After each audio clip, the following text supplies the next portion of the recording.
Hi, if you don't know me, my name is Sosa, and in this video, I'm going to be answering a bunch of questions that you guys have asked me about my real estate investment. If you don't know, I'm an engineer. Obviously, I make videos about engineering, but I bought a real estate investment property last year when I was 23, and I made a video about it. I can link that in the description below, but I got a lot of questions from that video and some awesome feedback that, was really kind and really nice. And so I'm going to try to answer a bunch of your questions right now. But if I don't answer your question, or if you need some more detail on something, I don't necessarily have the time to answer all the comments, but I try to go through and answer as many as I can. If I don't answer a question in as much detail as you would like, please feel free to go down to the link in my description. I have a buy me a coffee link, and you can set up some one-on-one time and we can talk, and I can answer all the questions that you've ever wanted to ask about real estate investment. Also, note, I am not an expert. This is all my opinion and my experience. So please take everything I say with a grain of salt and make sure to do your own research. But if you wanted some one-on-one information or just wanted to talk to me about your personal experience, please feel free to go to the link down in my description and book some time on my schedule and we can talk then.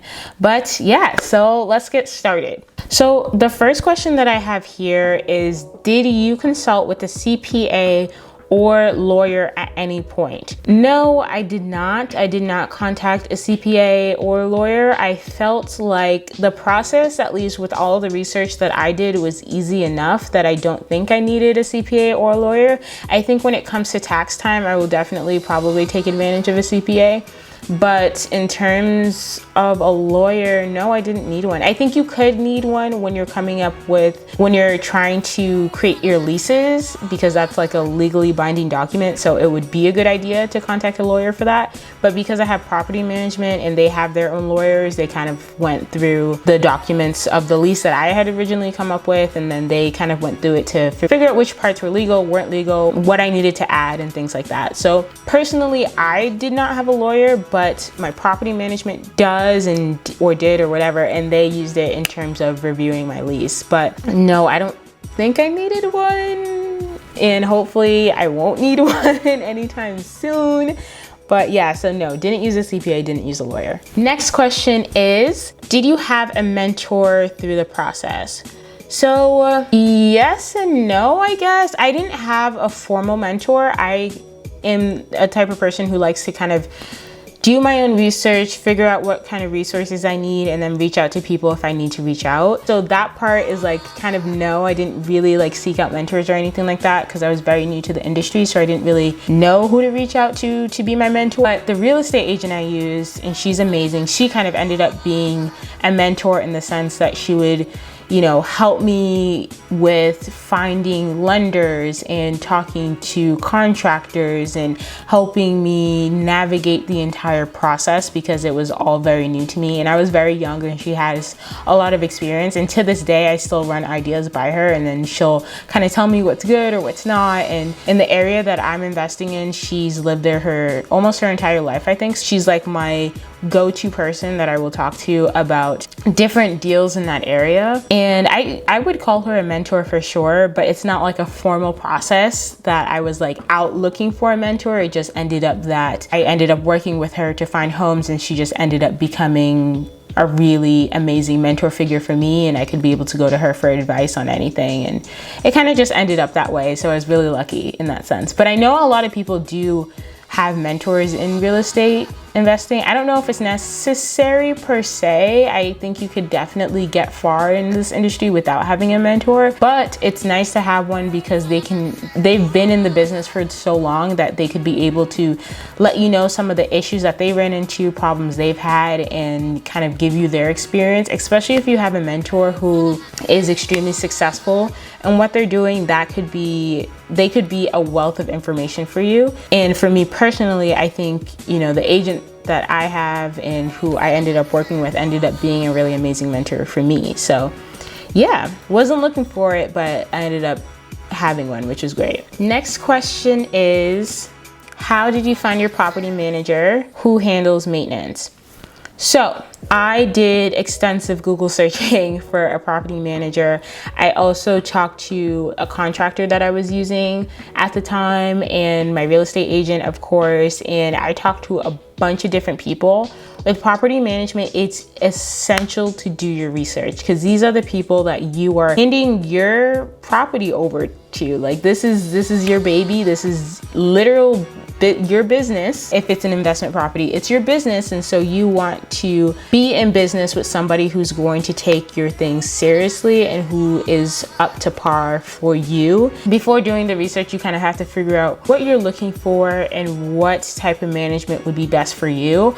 I am an out-of-state investor, and so the property that I have is not in the same state in which I live in, and so I had to make sure that the property management that I had would be fully hands-on and that they would take over everything and that I wouldn't have to do a thing. So that was really important for me to find property management that's super reliable and that is responsive and that has been in the business for a while, and so they have like good reviews or whatever else. And so I did a lot of Google searching and kind of made a spreadsheet of all of the different property management in the metro area for where my investment property is. And I did phone interviews with each one of them and kind of just like went through questions that I had and figuring out what their process is, how much everything costs, how often they go to the home to check on it, how they do maintenance and how tickets go through and things like that. And then I ended up with a pretty good property management company. They have been great to me so far. I'm in constant contact with them for the most part.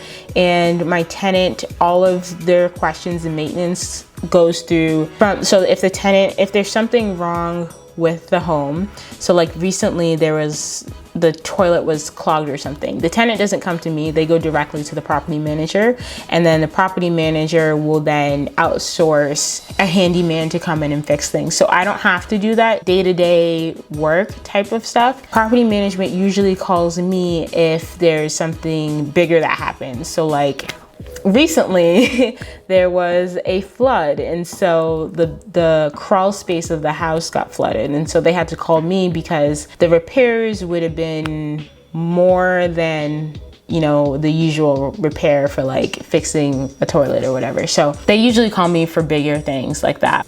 But yeah, so that's how I found property management. Lots of Google searching, lots of phone interviews, and then kind of narrowing down the management that would work for me and what I was looking for. And they handle all maintenance and all the day-to-day stuff that happens with the tenant.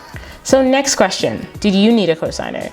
So no, I didn't need a cosigner. I think you need a cosigner if, and I could be completely wrong about this, don't take my word for it, do your own research obviously, but I think you need a cosigner if you don't make enough to afford the house that you want a loan on or something like that. For me, I wanted to take things super slow, and so I bought a house that was significantly less than how much I could realistically afford. For example, let's say because of my salary as an engineer, right, I could afford a house that was a couple $100K. I did not want to find houses in that price point because I felt like I didn't want to be in that much debt in the very beginning, and putting more money into a house means, at least for me, I felt like more issues could arise and I wanted to really take things slow. So instead of trying to qualify for what the max of my salary could allow me to qualify for, I decided to start very small, go to the bottom of that range. So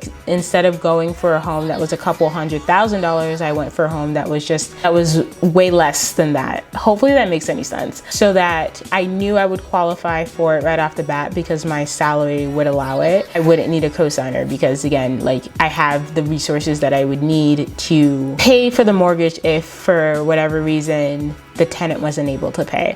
So no, I didn't need a cosigner. That's something that you would have to talk to your bank about, but I'm pretty sure that if you make a certain amount of money, the bank will tell you how much house you can afford.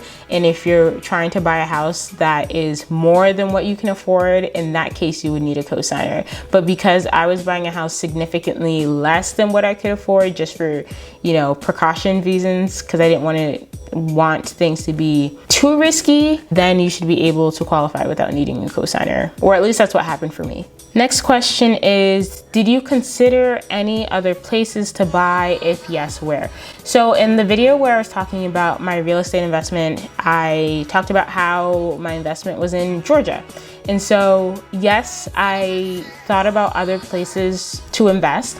I thought mainly I was thinking about places where cash flow would be possible. And so that's usually in places in the South, Central America. So I looked in like Cleveland, Ohio. I looked in Tennessee, North Carolina, South Carolina. I looked in a bunch of places actually, but I felt like because I have family in Georgia, and because I've been to Georgia a couple times, I don't know the area that well, but I felt more comfortable investing there. And because I could actually see myself living there in the next couple years, I felt, why not? And the house prices at that time were reasonable. Right now, housing is going crazy, and like in a lot of markets, they're very hot. So houses go on sale and then get snatched up like that. And so I don't know if I can still be able to afford, or if the numbers would make sense in Georgia right now for me. But hopefully, if they don't make sense in Georgia, then I'd probably try investing in a different area or figuring out where the numbers work in a different area. I'm not really in a rush to buy another property right now. But yeah, so I did take into consideration other cities and states. I just tried to make sure that since my focus was on cash flow, that's primarily what I looked at, was cash flow numbers. Do the numbers work? If yes, then okay, let's look at some deals. Let's look at some houses. So the next question is, did you go FHA or 30-year? Also, would you say 6 months cash reserve for property expenses is enough to get started? How much did you have in reserve, or is this factored into the Excel sheet there? Okay, so answering the first question, did I go FHA or 30-year? So FHA, if you don't know, is a loan program for first-time home buyers, and FHA is for if you plan on living in the home. Since I didn't plan on living in the home, it was an investment property, so my only choice was 30-year or 15-year, or like one of those conventional 15 or 30-year loans, and so I took a 30-year loan. Would you say 6 months cash reserve for property expenses is enough to get started? Yeah, I would say that's definitely enough to get started. I think that's actually about how much I had. I think I had, it's been a while, but I think I had like 3 to 6 months in reserve for the house. What I've seen online is that you want to keep like, I don't know if it was like 1% of how much the house costs. So like if a house cost $100,000, 1% would be $1,000, and you would want that in savings for the year or something like that. Or maybe that's not right. That doesn't sound right. Never mind.